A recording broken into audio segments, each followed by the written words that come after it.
그처럼 종서의 눈은 무서웠던 것이다. 자네가 힘을 쓴다지.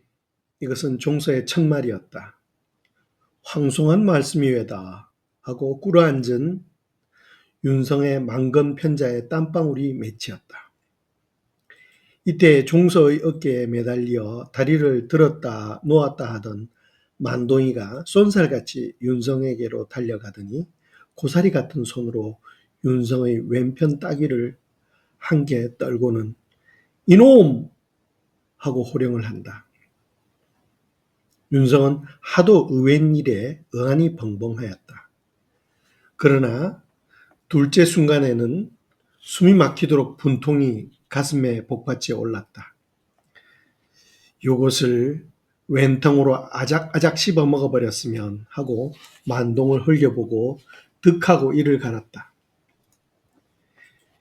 윤성의 이 분한 마음은 바로 이튿날 풀 수가 있었다.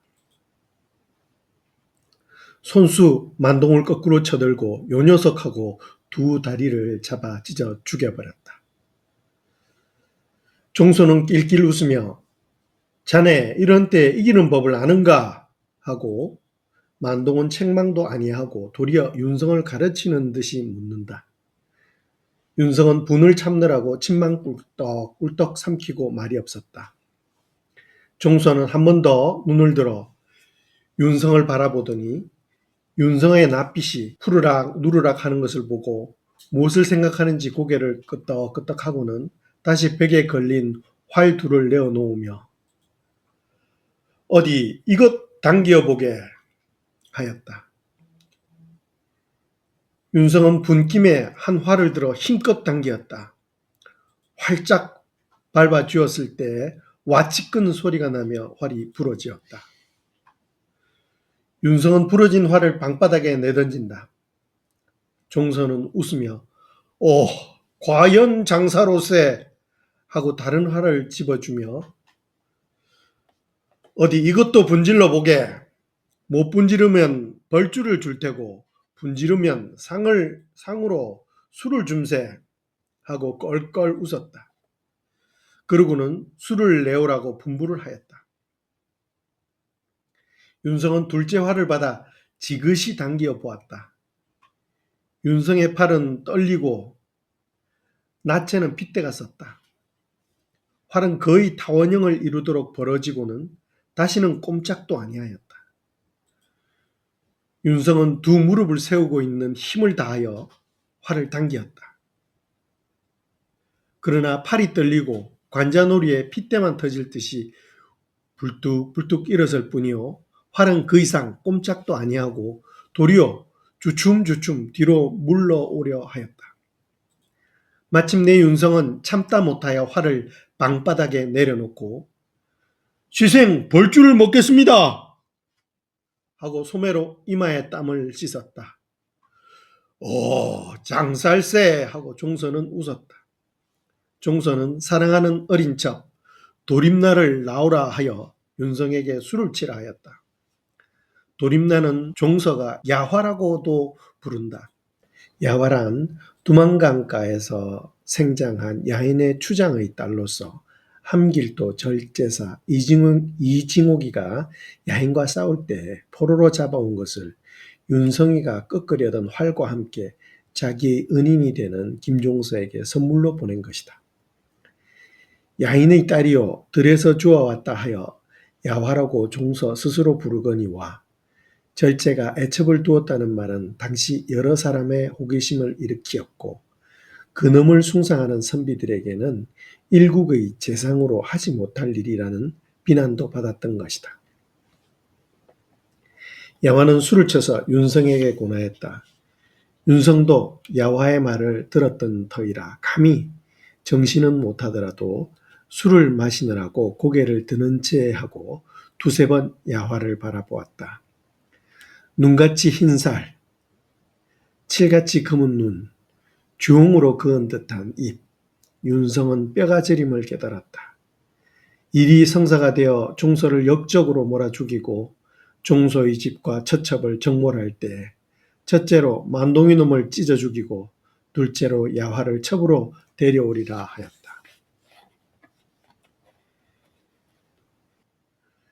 예, 장사가 작은 잔으로야 양이 차겠느냐. 내 주발을 갖다가 10잔만 가득가득 권하여라. 종선은 이 모양으로 홍윤성에게 술을 권하고 기뻐하였다. 윤성도 사양하지 아니하고 주는 술과 안주를 다 받아먹었다. 장사다 하고 종선은 한 번 더 윤성을 칭찬하였다. 윤성은 종소에게 긴히 할 말이 있어서 왔다고 하였으나 아무 말도 아니하고 가버렸다. 종선은 그런 말에는 관심도 아니하는 듯 그저 윤성이가 장사인 것만 무수히 칭찬하고 돌려보내었다. 어린 첩 야화로 하여금 술을 따르게 한 것은 극히 사랑하는 사람을 대할 때가 아니고는 아니하는 일이다. 종선은 윤성을 극히 사랑하는 사람 중에 하나로 대접하였던 것이다. 그 숭한 일입니다. 그 녀석이 아버지한테 긴히 여쭐 말이 있다고 하더니 아무 말도 아니하고 가지 않았습니까? 그런 줄 알았다면 그놈을 없애버릴 걸 그랬습니다. 하고 협실에서 가만히 엿듣고 있던 승규가 분이 여기었다. 내가 윤성이를 없앨 권력이 있더냐? 이것 봐라. 이 야인의 화를 대번에 분질렀어. 이거는 못 분지르더만은 하고 종선은 윤성이가 분지른 화를 들어 승규를 보인다. 그놈만 못해요? 그놈이 못 분질렀다는 것을 제가 분질러 보겠습니다. 하고 승규는 분개하였다. 종선은 쾌히 윤성이가 가까스로 밝던 화를 승규에게 내어주며 어디 분질러 보아라 하고 소리쳤다. 승규는 활을 아버지에게서 받아서 두어 번 통통 줄을 올려보고 어깨를 슬쩍 뒤로 젖히며 활짝 밟았다. 원형이 되고 타원형이 되고 마침내 탕 소리를 내고 시위가 끊어지고 요란한 소리를 내어 활동이 제자리로 돌아왔다. 야화는 놀라서 한참 동안은 눈이 움직이지를 아니하였다. 이 활은 야화의 고향에서도 강하기로 유명한 활이다. 이 활을 밟기만 하여도 힘있다 하거든 하물며 양의 창자로 한 활 시위를 끊는 이는 야화의 아버지밖에 없었다. 종선은 너무도 장쾌하여 반일수하며 집안에 장사를 두고도 내가 몰랐구나 하고 야화를 돌아보며 인제도 우리 조선에 장사가 없다고 하느냐 하고 술을 내오라 하여 승규에게 상으로 석 잔을 주었다. 야화의 눈에는 눈물이 글썽글썽하였다. 종선은 한량없이 사랑스러워하는 눈으로 야화를 보며 네, 왜 또 낙노하는고? 또 고향 생각을 하느냐? 고향으로 보내주랴? 고향에 두고 온 정랑이 있느냐? 있거든 보내어주마 하고 무슨 슬픔을 느끼는 듯이 종선은 한숨을 쉰다. 종서에게는 야화를 대할 때마다 사람의 슬픔이 있었다. 처음 야화의 아름다움을 대할 때에 70이 된 종서의 가슴에는 젊은 사람의 것과 다름없는 애욕의 불길이 타올랐다. 또 원래 드문 기질을 타고난 종서는 다만 정신적으로만 정춘의 기운이 있는 것이 아니라 육체적으로도 다른 노인과는 달랐다. 그렇지만은 아무리 특출한 천품을 타고난 김정소라 하더라도 공도를 어길 수 없었다. 70 노인이 건강하기로 얼마나 건강하랴. 무슨 일인지 모르지만은 야화는 가끔 김종서 앞에서 울었다. 어떤 때는 그 검고 기름한 속눈썹에 맑은 이슬이 맺힐 뿐이지만은 어떤 때는 참지 못하는 듯이 느껴 우는 일도 있었다. 왜 우느냐? 고향이 그리우냐? 이것은 종서가 야화를 위로하는 말이었다. 그러나 종서도 자기로는 도저히 위로할 수 없는 야화의 슬픔이 있는 줄 알았다. 야화에게는 고향 생각도 간절할 것이다. 조선이라면 야화의 생각에는 만리타국으로 보일 것이다. 문화가 찬란한 서울에 그 중에도 재상가의 호화로운 생활에 아름답고 편안함이 도저히 야만된 부인 불악의 원시 생활에 비길 수는 없지만은 야화에게는 이 12대문에 들어간다는 서울 재상가보다도 토굴 같은 고향의 집이 그리웠다. 더구나 사슴도 많고 노루도 많고 토끼도 많은 수풀 속과 벌판으로 거침없이 말을 달리는 젊은 사람들이 그리웠을 것이다. 그 중에도 야화가 어려서부터 사모하던 젊은 사람 우발라를 목매나 잊을 길이 없었다. 우발라는 야와의 부락에서 고개 하나를 새에 둔 부락의 추장의 아들로 활 잘 쏘고 칼 잘 쓰는 인물, 잘나고 소리 잘하고 무엇이나 남에게 빼어나지 아니한 것이 없는 사람이었다. 야와도 추장의 딸이다. 물론 잘나기로야 소리 잘하기로야 우발라의 천생 한 쌍이라고 보는 사람마다 말들 하였다. 야와의 아버지와 우발라의 아버지와는 애초에는 서로 사이가 좋지 못하여 고개 하나를 새에 두고 여러 번 싸웠다. 그러나 김종서가 대군을 거느리고 와서 야인을 치는 동에 두 영웅은 조그마한 사사 원협을 벌이고 서로 화친하여 동맹군을 이루어서 조선 군사를 막아내었다. 그때에는 야화와 우발라는 아직도 젖떨어진 지 얼마 아니 되는 어린아이들이었다. 이 두 영웅이 중심이 되어 야인들이 큰 단계를 이루어 죽기로써 저항하기 때문에 김종서도 두만강 저쪽에 건너가기를 중지하고 이쪽에나 야인이 더 침입하지 못하도록 육진을 두고 성을 쌓고 돌아온 것이다.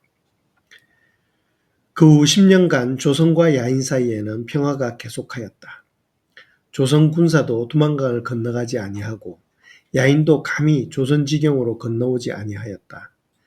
그동안 우발라와 야화는 평화로운 속에서 모락모락 자라났다. 그러나 야인들은 조선을 믿지 아니하였다.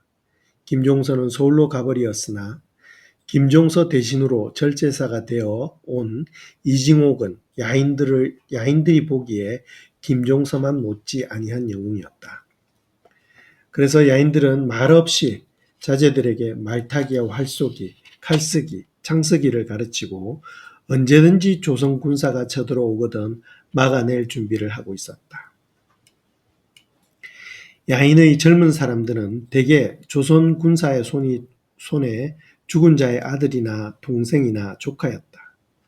그들은 살아남은 어른들에게서 조선 군사에게 오래 지키고 살던 조국 강토를 빼앗기고 여러 번 싸움에 김종서 군사에게 도륙을 당하던 말을 듣고는 언제나 조선의 원수를 갚는가 하고 이를 갈고 두만강 남쪽을 노려보았다. 우발라도 그런 젊은 사람 중에 하나다.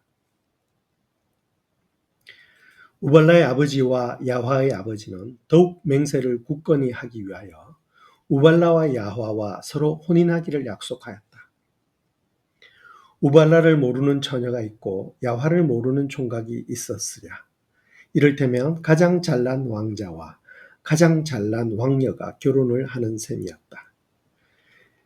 1년 농사도 다 끝나고 벌판에 술 취한 늙은이 모양으로 고개 숙인 수수도 다 걷어들이고 냇가에 콩 먹어 기름진 꽁들이 길 때에 서늘하고 달 밝은 날을 받아 우발라와 야와의 혼인잔치를 한다 하여 두 부락에서는 큰 명절이 2개나 3개나 한꺼번에 닥친 것처럼 술이야 떡이야 잔치에 쓸 날짐승 길짐승의 사냥이야 하고 법석이 났었다. 인제 5밤 남고 인제 3밤 남고 이 모양으로 손꼽아 그날을 기다린 것은 야화의 뛰는 가슴만이 아니었다. 그날에 밤이 맞도록 좋은 술, 좋은 떡, 좋은 고기 마냥으로 먹고 마시고 푹 치고 재금치고 처녀들 총각들이 엉클어지어 춤을 출 것을 생각하면 팔다리 못 쓰는 늙은이와 병신들까지도 저절로 웃음이 나왔다. 야화는 지금도 혼자 가만히 앉았노라면 생각이 난다. 그날 밤도 달도 밝았거니 달이 너무 밝아서 향내나는 화롯불도 빛도 없었다. 야화 집 넓은 마당에 온 부락의 남녀들이 모여서 웃고 떠들며 밤이 깊은 줄을 모르고 즐기었다. 신랑인 우발라는 그날따라 더욱 씩씩하고 아름다웠다. 신랑과 신부는 기쁨과 부끄러움으로 야인 풍속 교대로 교배를 마시고 신랑 신부가 첫날의 즐거움을 누릴 신방에는 쌍쪽불이 켜지며 신랑 신부가 들어오기를 기다렸다. 그러나 이때 밖으로부터 난데없는 고함 소리가 진동하였다. 조선군사야, 조선군사야 하고 외치고 우짖는 소리가 들렸다. 즐겁던 연락은 갑자기 수라장으로 이루어 버렸다. 술 마시고 춤도 노늘던 야인들은 모두 집으로 돌아가 칼과 활을 들고 조선 군사와 싸우려고 나섰다. 야화의 아버지와 이날에 아들을 데리고 왔던 우발라의 아버지도 곧 무장을 하고 말고삐를 잡았다. 너희들은 아직 몸을 피하여라. 오늘 밤에는 큰 야단이 올 듯 싶더니 너희마저 죽어서야 되겠느냐. 너희랑 먼 곳으로 피신하였다가 언제든 조선놈의 원수를 갚아라 하고 야화의 아버지 동목하는 사위와 딸을 향하여 자애가 가득한 늙은 눈에 눈물을 흘리며 말하였다. 야화는 백전백승하는 아버지의 눈에 눈물이 흐르는 것을 처음으로 보았다. 우발라의 아버지 몽국도도 목독한과 같은 말로 아들과 며느리들어 피신하기를 명하였다. 그러나 우발라는 굳세게 고개를 흔들었다. 이징옥이 놈한테 간을 내어 들고야 돌아오겠습니다. 하고는 아버지와 야화를 한번 바라보고 말에 올랐다. 그의 눈은 샛별과 같이 빛났다. 밖으로서는 점점 더 큰 고함소리가 요란하게 들려온다. 아버지 두 사람도 젊은 사람들을 거느리고 말을 달려나갔다. 야화도 다른 여인들과 함께 문을 굳이 닫고 숨었다. 이날 밤에 야인은 조선 군사에게 거의 몰살을 당하고 야인 부락은 전부 노략을 당하였다. 남자는 눈이 띄는 대로 죽여버리고 젊은 계집만 모두 팔을 묶어서 두만강으로 끌고 건넜다. 야화도 300여 명 다른 여자들과 같이 이 통에 조선 군중으로 포로가 되어 붙들려 갔다. 그래서 나이와 용모를 따라 혹은 장소에 첩이되고 혹은 졸병의 아내가 되고 그만도 못한 것들은 종이 되었다. 야화도 이징홍의 눈에 들어 김종서에게 선물첩으로 오게 된 것이다. 야화는 그 아버지의 남편이던 우발라의 생사를 알지 못한다.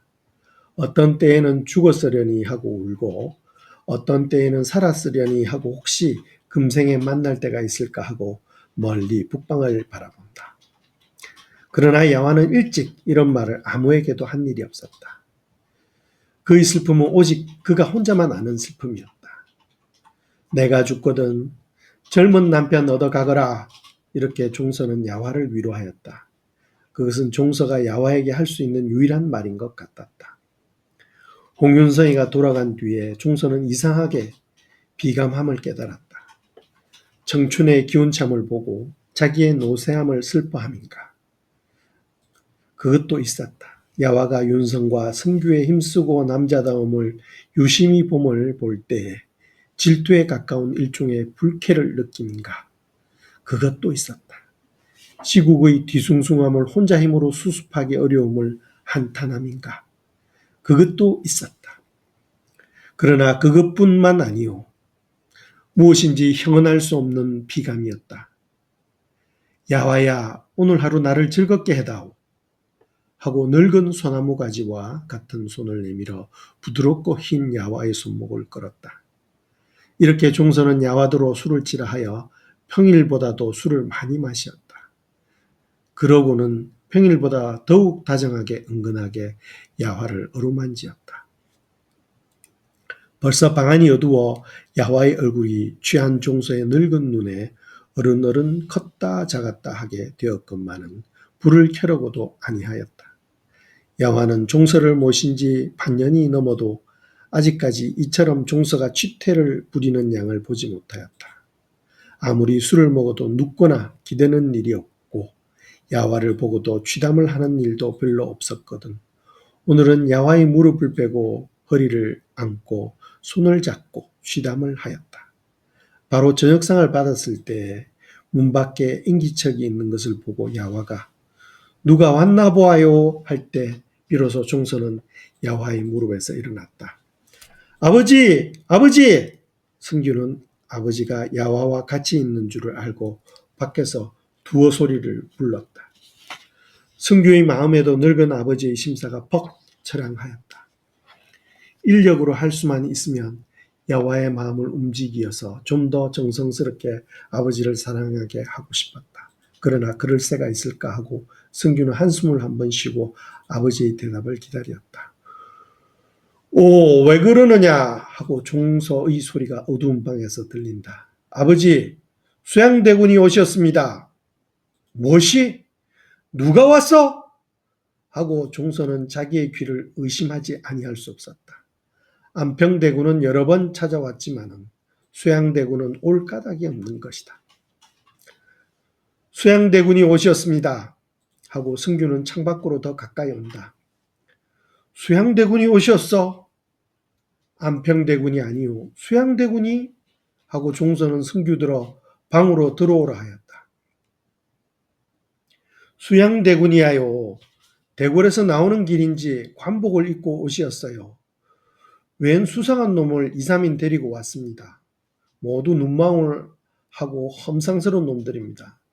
사랑으로 들어오시라고 하여도 날이 저물었으니 들어갈 새는 없다고 아버지께 무슨 긴급히 하실 말씀이 있으니 잠깐만 밖으로 나오시라고.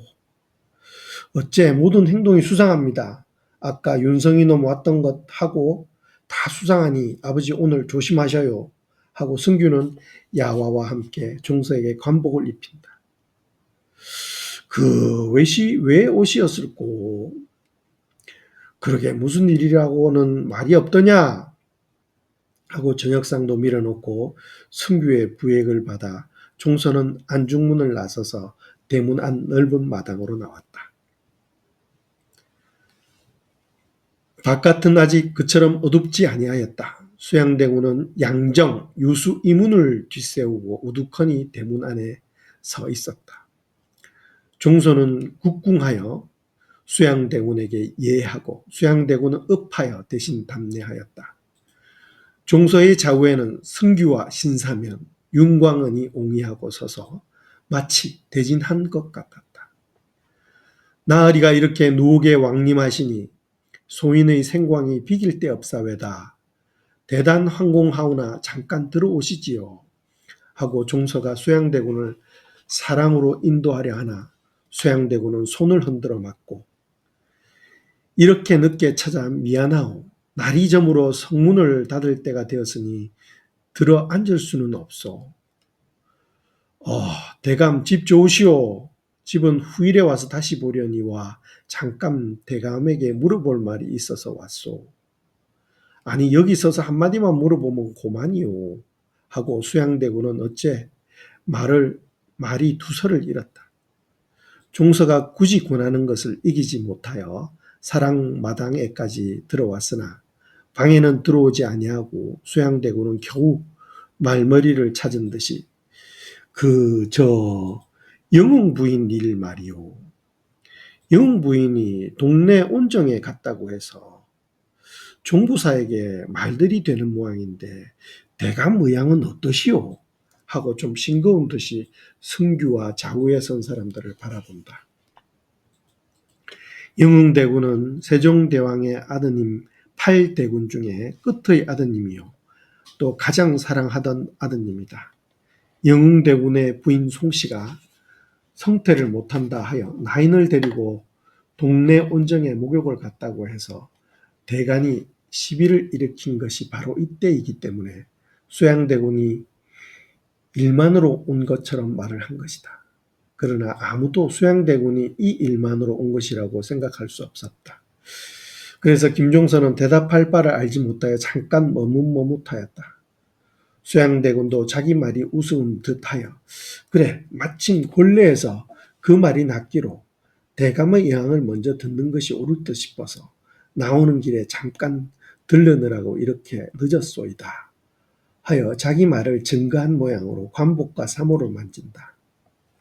애초에 수양대군은 부인이 중문까지 내다가 입히는 투구 갑옷에 활을 들고 말을 타고 궁을 떠나려 하였으나 한명회의 말을 따라 홍윤성이가 김종서가 어떻게 하고 있는 것을 탐지하고 돌아오기를 기다려 종서의 집에 여러 사람이 없는 것과 종서가 오늘은 무슨 일이 있을 것을 짐작 못하는 모양이라는 보고를 듣고 군복을 벗고 관복을 입고 갔던 것이다.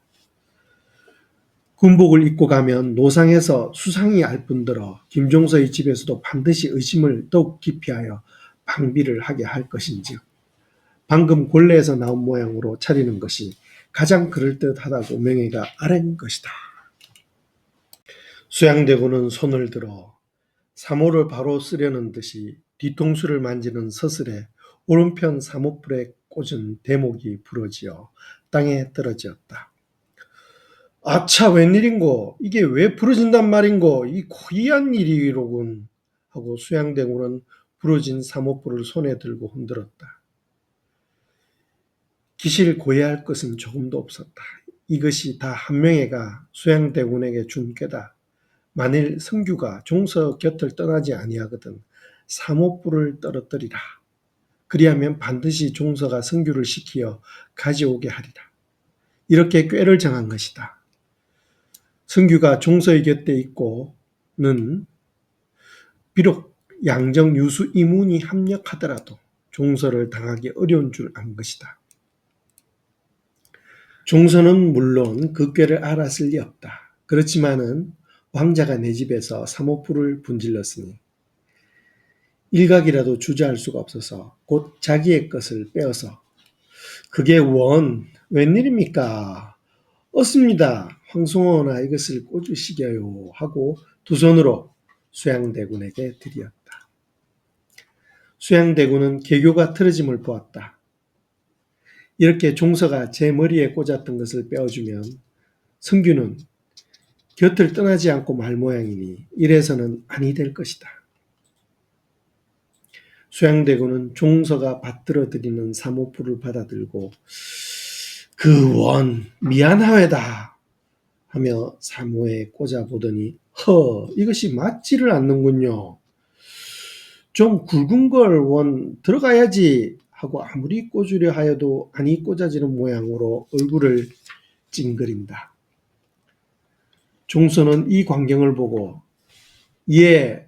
내 들어가서 다른 것을 하나 내어드려라. 원 그게 왜 그리 굵단 말인고 하고 종서는 수양대군의 손에서 자기의 사모뿔을 받아들고 원망스러운 듯이 끝을 만진다. 성규는 가슴이 뜨끔하였다. 지금 자기의 아버지 곁을 떠나는 것은 마치 아버지를 죽이는 것과 다름이 없는 듯 하였다. 사모뿔이면 다 마찬가지지. 그렇게 굵어서 안 들어가는 법이 어디 있담 하고 성규는 수양대군과 그 좌우에 모시고 섰는 불량한 작자들을 바라보았다.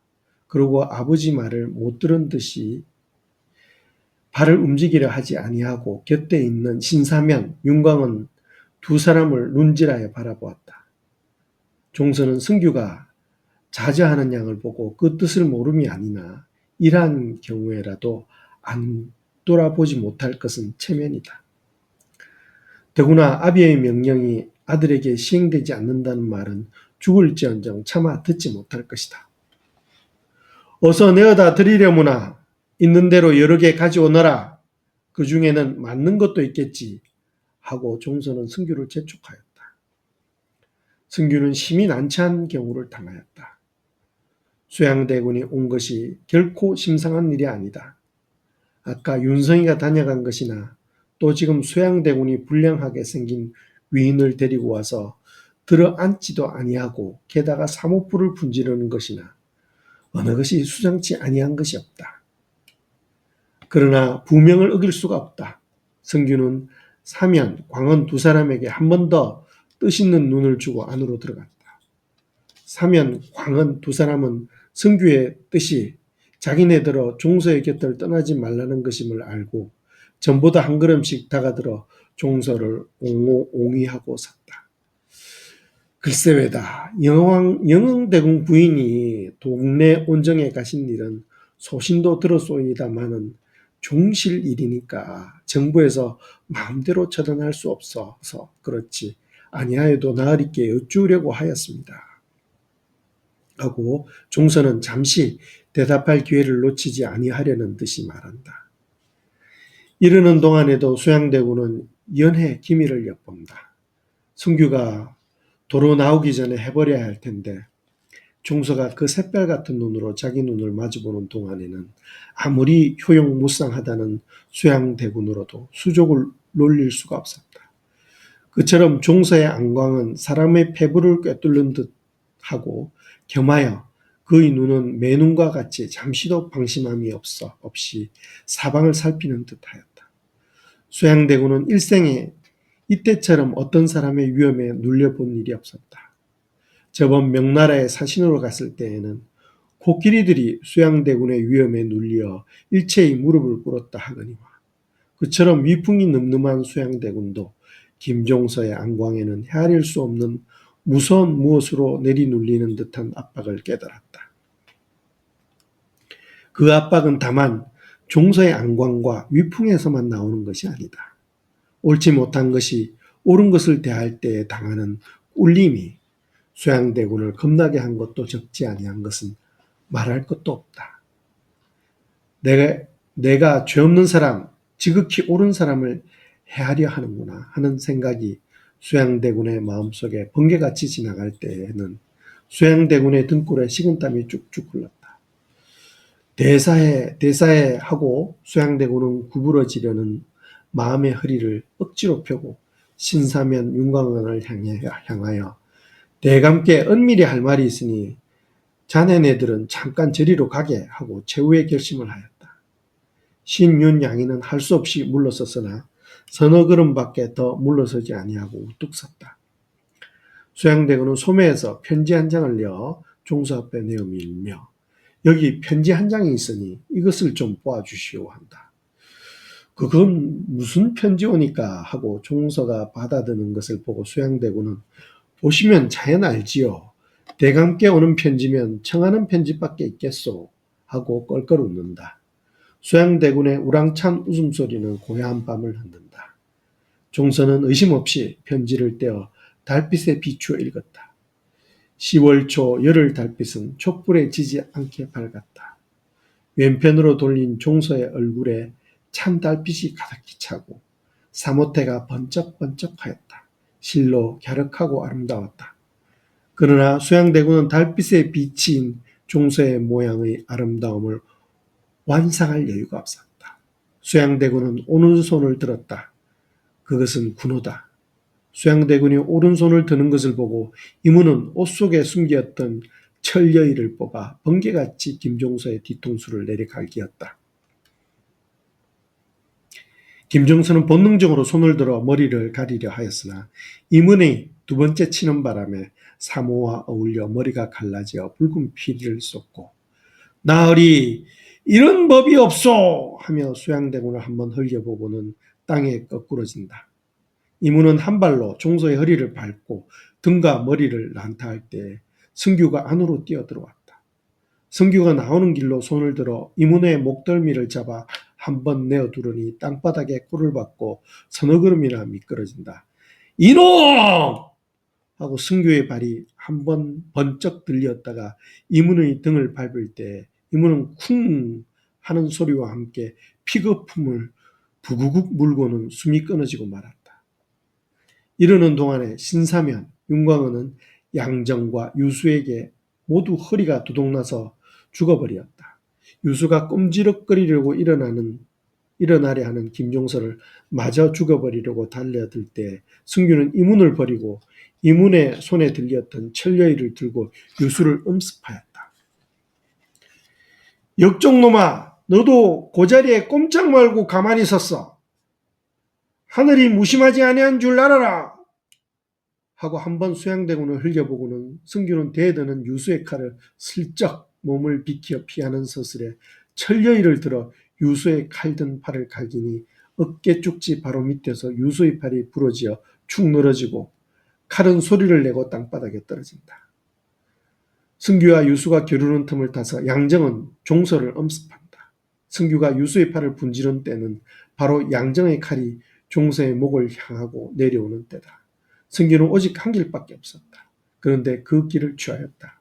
그것은 몸으로 아버지를 덮는 것이다. 승규는 손에 들었던 철여의를 양정을 향하여 내던지고는 몸으로 종서의 몸을 덮으며 이 역적놈아! 내가 죽어서라도 너를 그냥 두지 아니하리라 하고 말이 끝나기 전에 양정의 칼이 승규의 허리를 잘라버렸다.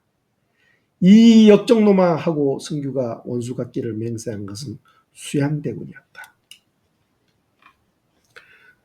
승규의 독이 오른 상모와 말에 수양대군도 잠깐 몸에 소름이 끼치었다. 그러나 양정의 칼이 승규를 마저 죽여버림을 볼 때 수양대군은 만족한 웃음을 빙그레 웃었다. 김종석, 김승규, 신사면, 윤광은의 시체가 피에 떠서 가로세로 넘어지고 유수도 한 팔이 부러지고 옆구리를 승규에게 채어 일어서지도 못하고 앉지도 못하고 가만히 누워있을 수도 없이 비비꼬고 꿈틀거리는 양을 한 번 더 둘러보고는 되었네 가세 하고 수양대군은 몸을 날려 말에 오른다. 하얀 건복 자락이 달빛에 벌렁거린다. 양정은 승규의 옷자락에 두어 번 칼에 묻은 피를 씻어 칼집에 꽂고 수양대군의 뒤에 떨어질 것을 두려워하는 듯이 황망히 말에 올라 말발굽 소리를 내며 대문으로 나간다. 나를 어찌하고 다들 가오 하는 유수의 죽어가는 소리가 수양대군의 귀에 들리었다. 대사를 앞에 두고 팔 부러진 유수 따위 하나를 위하여 무서운 곳에서 어름어름할 수가 없었다. 양정은 유수를 두고 가는 것이 좀 더 마음에 걸렸지만은 이 판에 잠시라도 수양대군을 떨어지었다가는 전공이 가석되고 말는지 모른다. 이리하여 두 사람은 세대문을 향하고 말을 달리었다. 마음에 기쁨이 충만하여. 사람 죽인 자들이 달아난 지 이슥한 뒤에야 종서집 노복들에 빠지었던 혼들이 다시 돌아와서 혹은 마루 밑에서 혹은 아궁이 속에서 엉기엉기 기어 나왔다. 그제야 온 식구들이 무슨 일이 일어난 것을 알았다. 그리고는 벼락 맞은 사람들 모양으로 얼못 동안 어안이 벙벙하였다. 맨 먼저 종서의 시체 곁에 달려온 것은 야화라는 도림나였다. 종서 부자가 수양대군의 솔에 참살을 당하였다는 말을 들은 종서 가족들은 오직 입을 벌리고 덜덜 떨 뿐이요 말도 못하고 울지도 못하였다. 아이들까지도 꼼짝 아니하고 어른이 하는 양만 보았다. 오직 종서의 맏아들인 승벽의 맏아들 석대가 18살이어서 이 모든 일의 뜻을 아는 듯 싶었다. 석대는 곧 편지를 써서 해주에 감사로 가 있는 아버지 승벽에게 급히 사람을 보내었다.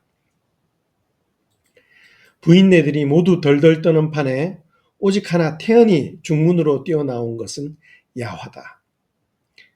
그는 고국에 있는 동안에 친족과 이웃 사람이 전장에서 죽는 것을 여러 번 보았고 그뿐더러 자기의 아버지와 사랑하는 남편이 죽으러 나가는 양을 목격한 사람이 까닭에 아무리 무서운 일을 당하여도 눈썹 한 대 움직이지 아니하였다. 야화의 뒤를 따라 야화의 시비가 따르고 다시 그 뒤에 승규의 부인이 따랐다.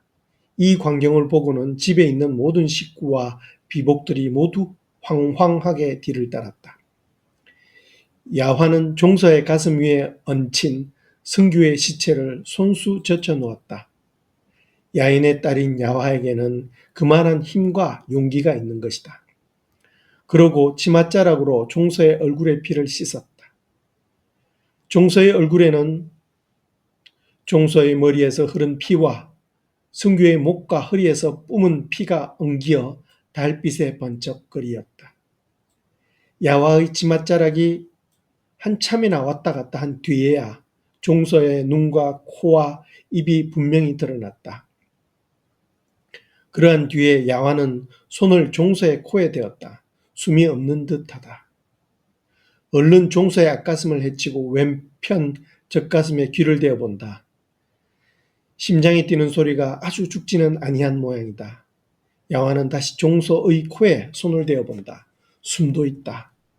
야화는 물을 가져오라 외치고 종서의 몸을 안으로 옮기라고 소리질렀다. 사람들은 야화가 명하는 대로 하였다. 야화는 시비가 떠온 냉수를 종서의 얼굴에 끼얹었다. 소식이 없다. 두 번째 끼얹었다. 그제는 종서가 깜짝 놀라며 눈을 번쩍 떴다. 그러나 기운이 없이 도로 감았다. 야화가 눈에 띄었을 것은 말할 것도 없다. 종서가 눈을 번쩍 뜨는 것을 보고 야화는 놀라는 듯이 뒤로 물러앉았다. 종서는 야화의 원수다. 야화 개인의 원수는 아니나 야화 동족인 야인 전체의 원수다. 종서만 아니더면 야인들은 수백 년 누리던 옛 땅을 도로 빼앗기지 아니하고 수만 명 목숨이 전장에서 쓰러지지 아니하였을 것이요. 이징호이가 두만강에 오지 아니하였을 것이요. 이징호이가 아니왔다면 자기의 아버지와 남편과 동족들이 그처럼 악착한 살해를 당하지 아니하였을 것이다. 이렇게 생각하면 종서는 도림나의 원수다. 도림나의 딸들은 원수 갚을 의무가 있다.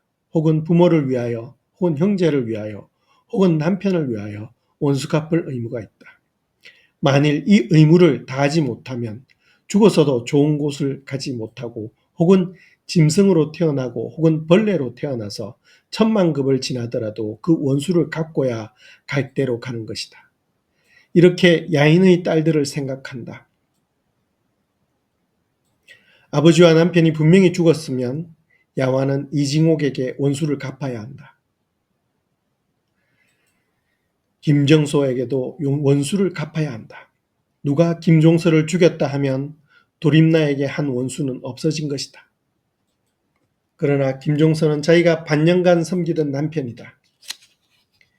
김종서는 지나간 반년간 자기를 극진하게 사랑하였다.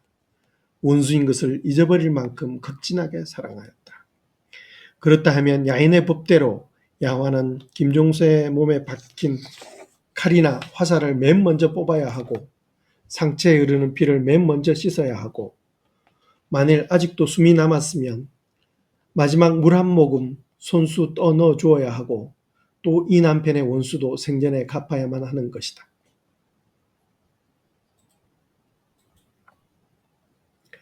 야인의 딸인 야화는 이렇게 생각하기 때문에 그가 생각하는 대로 태연하게 거침없이 행한 것이다. 김종서의 하회가 어찌된 것은 후에 말하기로 하자. 쇠양대군은 김종서 부자를 죽이고 의기양양하여 서대문으로 말을 달리었다. 벌써 성문은 닫힐 때였마는 권람 일파가 문지키는 공간을 위협하여 쇠양대군이 어명을 받들고 김정성 집에 갔다는 것을 이유로 문 닫기를 방해하고 있었다. 비록 아직 이시조선의 기강이 해이하지 아니한 때이지만 이른바 팔대군이 강성한 때라 대군이라 하면 안 될 일도 되는 일이 많았다. 하물며 근래에 갑자기 서슬이 푸른 수양대군이랴. 수양대군이 어명을 받들고 호랑이 김정성 집으로 가시었다니 아무리 강직하기 그지없다는 성승의 군사라 하더라도 수그러지지 아니할 수 없었던 것이다. 수양대군의 탄말이 서대문을 들었을 때에는 수양대군의 의기는 마치 개선장군의 그것과 같았다. 아까 이 문을 나설 때에는 미상불 근심이 많았다. 그것은 실로 호랑이 잡으러 가는 보수의 근심이었다. 김종서, 김성규라는 말만 들어도 그들과 겨루는 것은 불가능한 것으로 믿지 아니하면 아니 될 줄 아는 때였다. 비록 불의의 암살하는 길이라 하나라도 까딱 잘못하면 호랑이를 잡으려던 보수는 호랑이에게 잡히게 될 것이다. 그러나 하늘이 도왔다. 마침내 수양대군은 큰 호랑이를 잡고 돌아오는 것이다. 이 앞은 무인지경이다. 아무도 감히 수양대군과 겨눌 놈이 없는 것이다.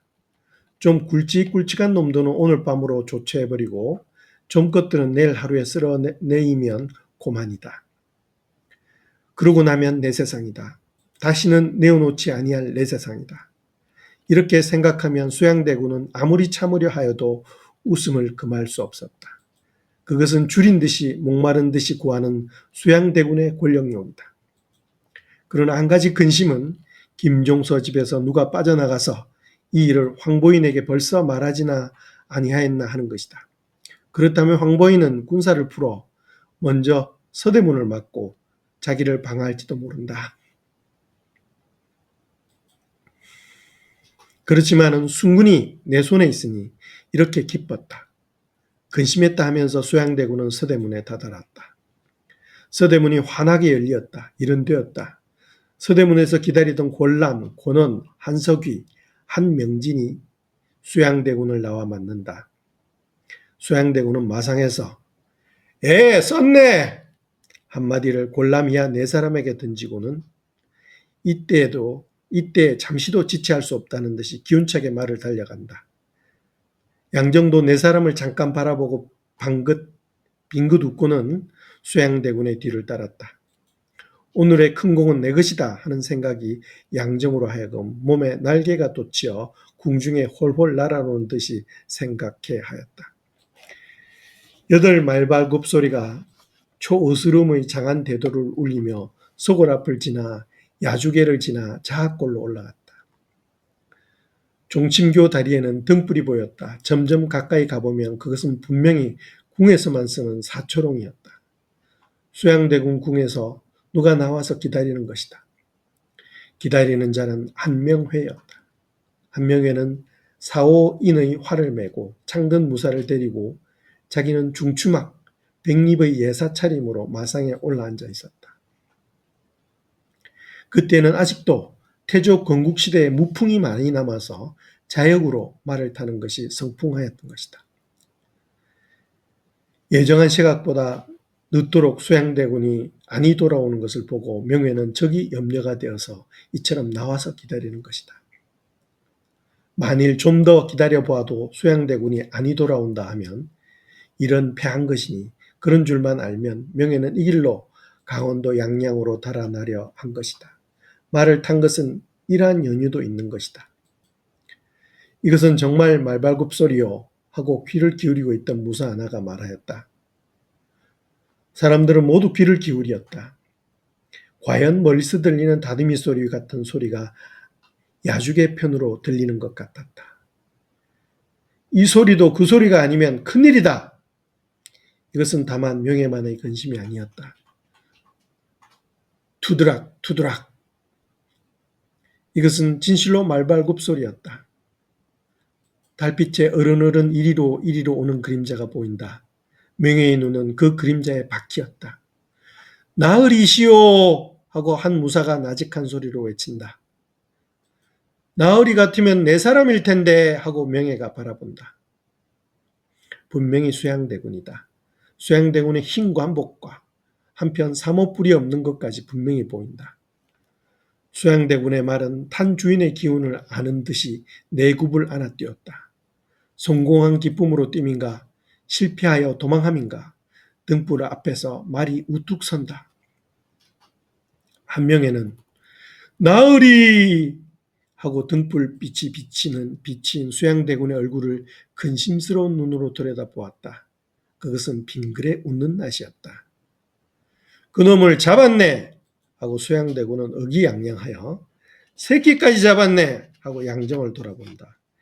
양정은 이때로다 하는 듯이 그까진 놈, 여남은 놈 더 있더라도 이 칼로 다 잡을 것이오 하고 찻등가를 쑥 뺀다. 칼에는 아직도 거뭇거뭇한 피가 보인다. 수양대군은 양정의 마음을 만족해 하려고 오늘 수공은 양정이야 하고 명예를 보고 웃었다.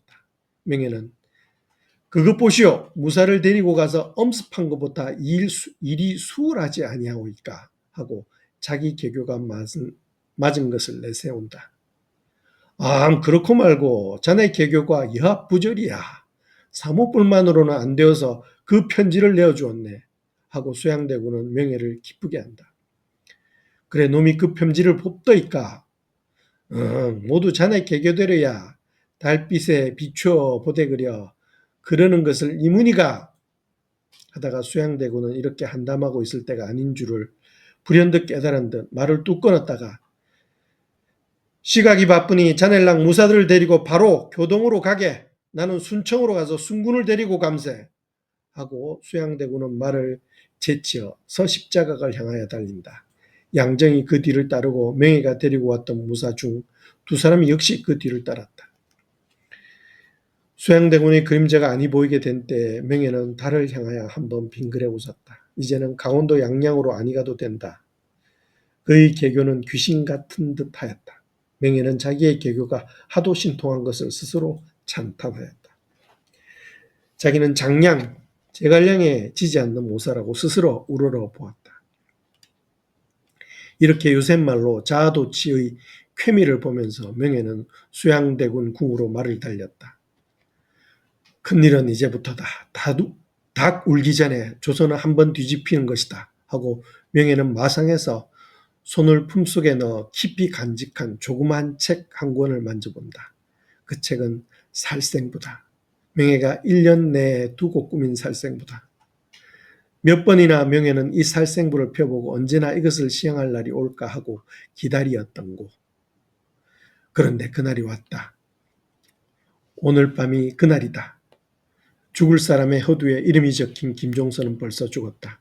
나머지는 다 굴기 전에 끝장이 나는 것이다. 명예는 별 많은 하늘을 우러러 보았다. 끝없이 높고 끝없이 오랜 하늘. 자문으로 북풍이 내려본다. 그러나 그런 것들은 명예에게 아무것도 아니었다.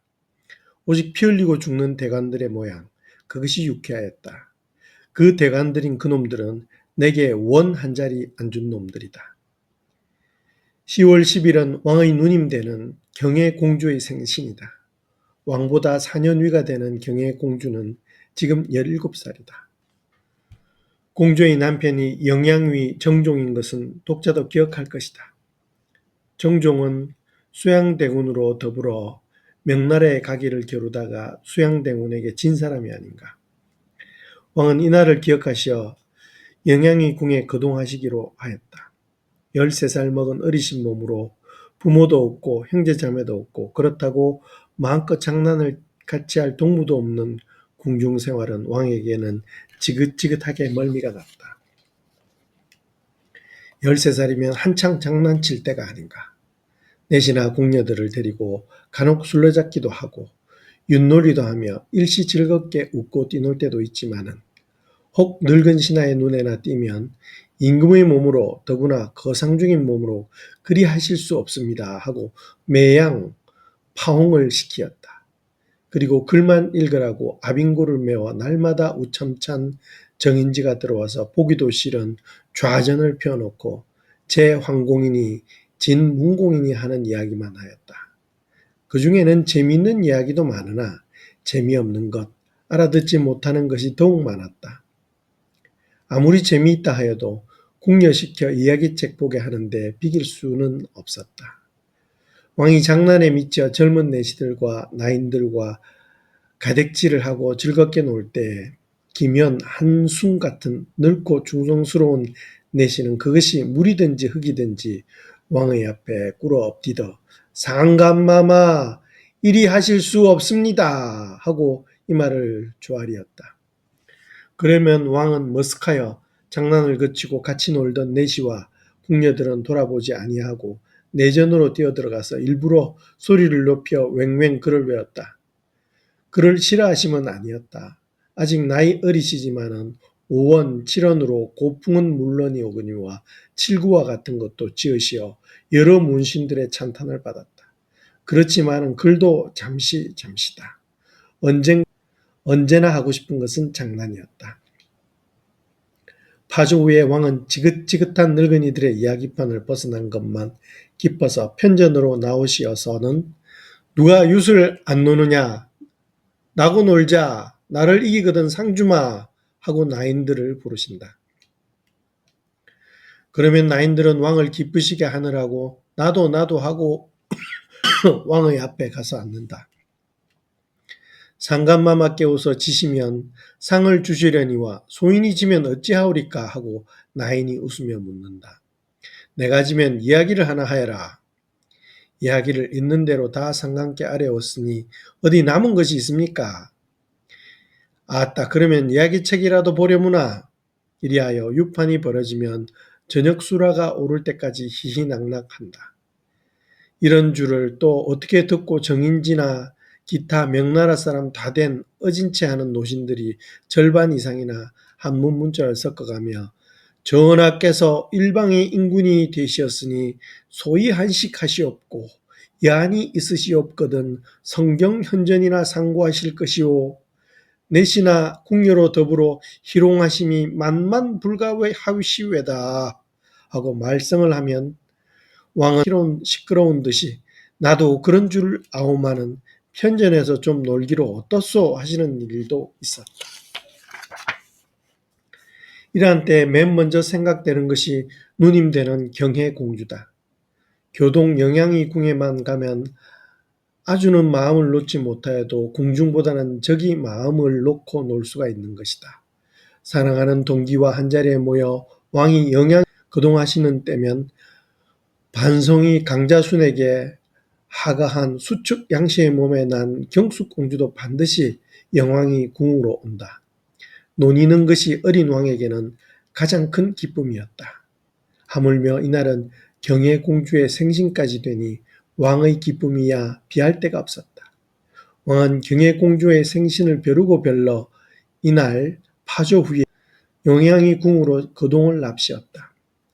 왕의 성미가 원체 떠드는 것을 좋아하지 아니하여 미복으로 남녀를 타고 다니시기를 원하여 그렇게 하기도 몇 번 하였지만은 대간이 그 불가함을 누누이 말한 뒤로는 그렇게도 하기 어렵게 되었다. 그러나 미행은 있었다. 대감이 이렇게 왕의 미행을 불가하다고 한 것은 물론 옳은 일이어서 왕도 비록 어린 마음에라도 그 말이 옳은 줄 알고 지도라고 매양정교를 내리셨다.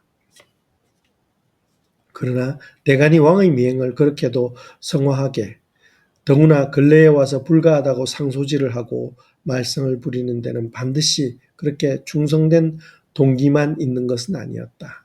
왕의 누님 되시는 경혜공주와 영양이를 사랑하시고 신임하시는 줄을 알므로 왕에게 가까이 하려는 자, 왕에게 무슨 뜻을 통하려는 자들은 많이 교동 영양이 궁에 출입하였다. 그래서 영양이는 공주 부마라는 것밖에 아무 경력도 없는 연천한 사람이었마는 당시 정계의 일종의 세력을 이루었다. 영양이가 북경에 가려다가 못 간 것이 반드시 그 세력을 감하지도 아니하였다. 왕은 아직도 어리시지 아니하냐. 비록 이시 계통이 술을 못한다 하더라도 앞으로 3, 4년은 왕이 계실 터이요. 이 양반이 왕으로 계신 동안에는 영양이 궁 세도는 떨어질 리가 없을 듯 하였던 것이다. 이렇기 때문에 왕을 위하여 좋은 동기로나 자기 벼슬 달이 올라가기를 위하여 개인적 동기로나 왕께 가까이 하려는 자는 먼저 영양이 궁에 출입하였던 것이다. 이리 되면 자연 영양이 궁에 가까운 패와 가깝지 못한 패가 생기는 것이요. 그리 되면 세력이 있는 곳에 가깝지 못한 패는 가까운 패를 시기하는 것이 인정이다. 저도 가까이 하고 싶건만은 그러할 만한 계제가 되지 못할 때에 가까이 할 계제에 있는 사람들이 잡아먹도록 미운 것이다. 이 미운 무리들을 없이 하는 한방편으로 왕이 영양이 궁에 가시지 못하게 하려는 것도 간관 중에 어떤 사람의 동기는 되었던 것이다. 차라리 그 편이 많았을지도 모른다. 영양이 궁에 자주 거동하시는 것이 옳지 아니하여다 할 수는 없으니까 예에 어떠하니 선왕 집업에 어떠하니 하여서 왕이 대고를 떠나시는 것이 옳지 않다는 일반론을 첫 조건으로 하고 만일 부득이 거동하실 때면 반드시 왕의 위를 갖추어야 한다는 것을 둘째 조건으로 하고 어리신 왕을 상가시게 함으로 소기한 목적을 달하려는 것이다. 이리하여 왕이 영양위 궁에 가시는 것을 아주 막을 도리는 없었으나 심히 불편하게 만들었다. 내시와 나인들 중에도 왕이 영양위 궁에 내왕하시는 것을 좋게 생각하는 이와 좋지 않게 생각하는 이의 두 편으로 갈리게 되어 좋지 않게 생각하는 편은 가끔 왕께 상관께 아래오 그렇게 자주 민가에 거동하시는 것이 옳지 아니하외다 하고 간하는 자가 있으면 구찬다. 너희들은 나를 못 견디게 구느냐. 내가 하는 일이 옳지 않거든 너희가 물러나가서 보지를 말려무나 하고 왕이 발연변색하여 책망하시는 일도 있었다. 이렇게나 하지 아니하면 그 충신인 채 하는 작자들이 시끄러워서 견딜 수가 없었던 것이다. 이날 영양이 궁 거동에도 너무 굉장하니만큼 거동의 노부가 컸다. 그리고 영왕이 궁에 오신 뒤에도 승지 최항, 선정관 한외, 내금이 봉석주 등이 각각 부서를 정하여 입직하고 금군 50여 명은 안에, 순군 50여 명은 밖에 옹이하여 새 새끼, 쥐새끼 한 마리 얼씬 못하게 하였다. 지존이 계시니 이만함도 당연하거니와 이것이 반드시 주존을 위한 것은 아닐 것이다. 다만 이날에 왕께서 근시하시는 내시와 궁녀는 왕의 마음대로 택하신 것이니 늙고 충성스러운 내시 김연, 한숭이든지 지밀라인 윤연화, 이월담이든지 다 왕이 가장 신임하는 사람들이다. 왕은 잠시라도 쓸쓸하고 뒤숭숭한 궁중생활을 떠나서 하루 저녁으로 사랑하는 동기들과 같이 유쾌히 지낼 양으로 내시들까지도 물리고 극히 조용하게 윷도 놀고 이야기도 하고 과일 등속도 잡수시고 혹은 안석에 기대시기도 하고 혹은 베개도 말고 말구비를 베고 누워서 다리도 버둥거리었다. 왕은 이날에 심히 유쾌하신 모양이었다. 경혜공주, 경수공주 두 분 누님도 왕이 기뻐하심을 만족히 여기어 아무쪼록 흥을 깨뜨리지 아니하도록 여러 가지로 장난할 것을 장만하였다. 왕이 등극하시면 곧 왕과 동갑이거나 한두 살 위아래 되는 계집아이 넷을 나인으로 택하여 항상 왕의 곁에 있어서 시종하고 장난동무도 하게 하였다. 나인이라 하지만은 이러한 경우에는 큰 세력이 따라다니므로 그 네 아이 중에는 양반집 딸이 둘이나 있었다. 어리신 왕이 장차 왕후를 책립하실 때 다행히 간택에 들면 그 딸의 아버지는 국구로 한번 세도하여 볼 수 있을 까닭이다. 그 양반집 두 딸이라는 것은 하나는 판돈령 부사 송현수의 딸이요 하나는 의정부 우참찬 정인지의 진려였다. 둘이 다 상감보다 한 살 위여서 14살이요. 덕은 자라난 뒤에야 알겠지만 재색도 겸비하였었다. 이렇게 지체 좋고 세력 있는 집에서 딸을 궁녀로 들여보내는 것은 그리 흔치 아니한 일이지만은 이때에 있어서 기실은 황후 후보자였던 것이다. 이 네 아가씨들은 국상 중이라 비록 채색 옷은 못 입는다 하더라도 온 장은 떨어서 골라낸 인물이라 몸가짐일지 목소리일지 꽃송아리같이 아름다웠다. 아직 남녀의 정을 알 까닭도 없고 권세도 알 까닭이 없지만은 그래도 저마다 어리고 아름답고 인자하고 다정하신 왕에게 깊이 정이 들어 다투어 왕께 가까이 하려 하였다. 왕도 이 어린 궁녀들을 사랑하였다. 아름답다든지 얌전하다든지 영리한 것도 다 제쳐놓더라도 동갑 사이의 어린 동무로도 깊은 정이 든 것은 자연한 일이었다. 그 중에도 왕은 송씨와 장씨 두 사람을 더욱 사랑하였다. 정씨는 특별히 미워함은 아니나 까다롭고 쌀쌀한 정인지를 생각할 때에는 거의 질려대는 정씨도 정이 떨어지셨던 것이다. 이 네 아기 궁녀도 물론 왕을 따라 영양이 궁에 왔다. 왕이 가시는 곳에는 반드시 이 네 계집아이가 따랐다. 이 네 계집아이 송씨, 정씨, 장씨하고 또 하나는 한씨는 왕에게 가장 친근한 이로 모든 사람의 부러워함을 받았다. 이날도 왕께 대하여 끝없는 사랑을 가진 경혜공주는 아무리 동기라 하더라도 군신 지분이 있으니 그 애정을 직접 왕께 표하지는 못하고 어린 아기 궁녀들에게 대신으로 주는 듯하였다.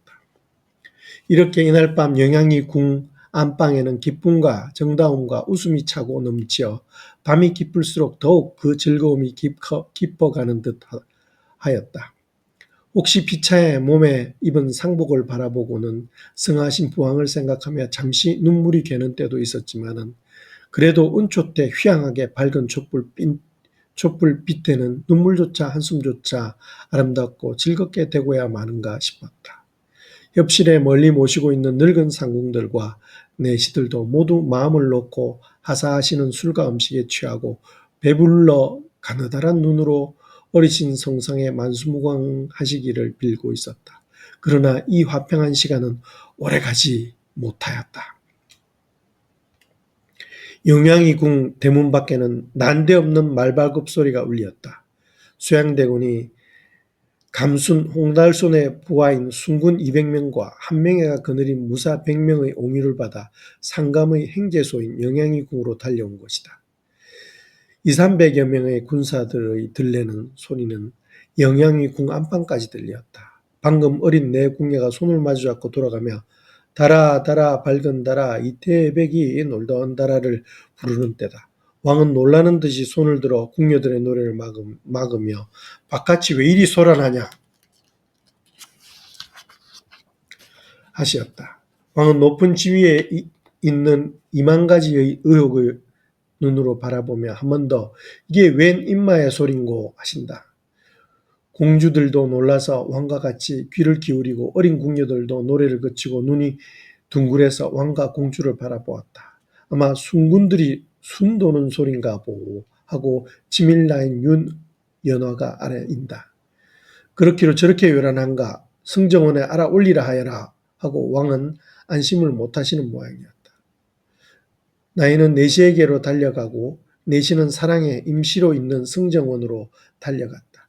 이때 수양대군은 영왕이궁 대문에 와서 시급히 상관께 주달할 일이 있으니 정원을 부르라 하여 입직승지 최양이 뛰어나왔다. 그러나 밤이 깊은지라 문을 열지 아니하고 문틈으로 서로 말을 주고받고 하였다. 최양은 입직하기 전에 벌써 정인지에게서 오늘 일의 계교를 들었으므로 내심으로 수양대군이 이제나 오나 저제나 오나 하고 기다렸던 터이었다. 만일 최양이 아니라면 이 밤에 수양대군이 상관께 배웁지 못할 것이요.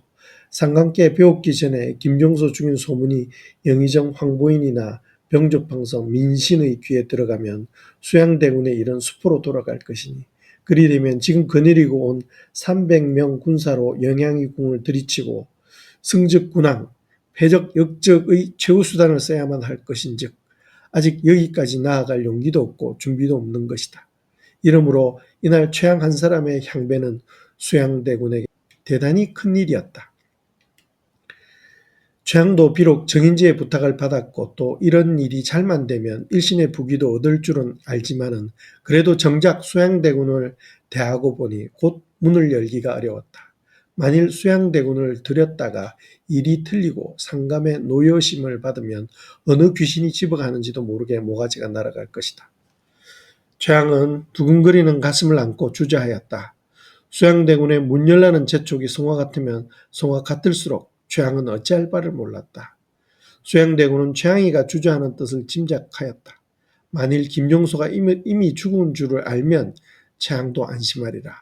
이렇게 생각하고 수양대군은 대문 틈에 입을 대고 들릴락 말락한 음성으로 적괴는 벌써 없애버렸네 하고 다시 소리를 높여 긴급히 징계할 일이 있으니 정원은 바삐 문을 열라 하고 외치었다. 그제야 최양은 문을 지키는 군사를 시켜 문을 열게 하였다. 내금이 봉석주도 벌써 정인지의 부탁을 받은 것은 말할 것도 없다. 삐걱하고 문이 열리며 문 안에 들어서는 길로 수양대군은 최양의 손을 잡았다. 최양은 황공하여 두 손으로 수양대군의 손을 받들어 잡고 허리를 굽히었다. 법대로 하면 입직성지가 먼저 상관께 여쭈어 아련을 허하심을 받는 것이 옳지만은 수양대군은 최양의 손목을 잡아끌고 자기가 앞서서 안으로 들어갔다. 이때에는 밖에서 무엇이요 요란하냐 알아올리는 왕명을 받들고 승지한테 나왔던 내시가 뛰어들어가서 수양대군이 무슨 긴급히 추달할 말씀이 있으니 문을 열라고 한다는 뜻을 아뢰인 후였다. 이 밤에 무슨 긴급한 일이 있담. 그렇기로 왜 군사는 그리 많이 데리고 다녀? 하고 왕은 더욱 의심스러운 듯이 늙은 내시를 바라보았다. 늙은 내시의 낯빛에도 안심 못되는 빛이 있었다. 왕은 벗어놓았던 의관을 정자하려 하였다. 무서운 숙부를 이렇게 프로헤친 모양대로 대할 수는 없었던 것이다. 공주들과 영양이 정종과 나인들 모두 옷깃을 바르고 일어났다. 그러나 방에 흩어지었던 육가락과 밤작 같은 것들을 다 치우기도 전에 퉁퉁하는 소리가 나며 수양대군이 썩 들어섰다. 왕은 수양대군이 들어오는 것을 보고 한 손으로 사모를 바로 쓰며 한 손으로 띠를 바로 잡았다. 수양대군은 살기 있는 눈으로 방안을 한번 둘러보고 왕의 자리에 앉으시기를 기다려 그 앞에 꿇어 엎드리었다. 인 종소놈이 모반을 하옵기로 이리 급하와 미처 엿잡지 못하고 적게 종소를 베이었고 그 연유를 상간께 아래오 하였다. 수양대군의 말에 왕이 깜짝 놀라며 인과 종서가 모반을 하여 하고 소리를 높이시었다. 그러하외다. 인 종서가 겉으로 충성이 있는 체 하면서 속으로는 안평대군 용과 왕래하였고 광식 친당 하와 분거중외 하옵고 음양사사하여 비사후레로 힘쓰고 무에 있는 잡류를 모아들이었고 변업병기를 가만히 서울로 실어들이어 불계를 도모한 지 오래외다.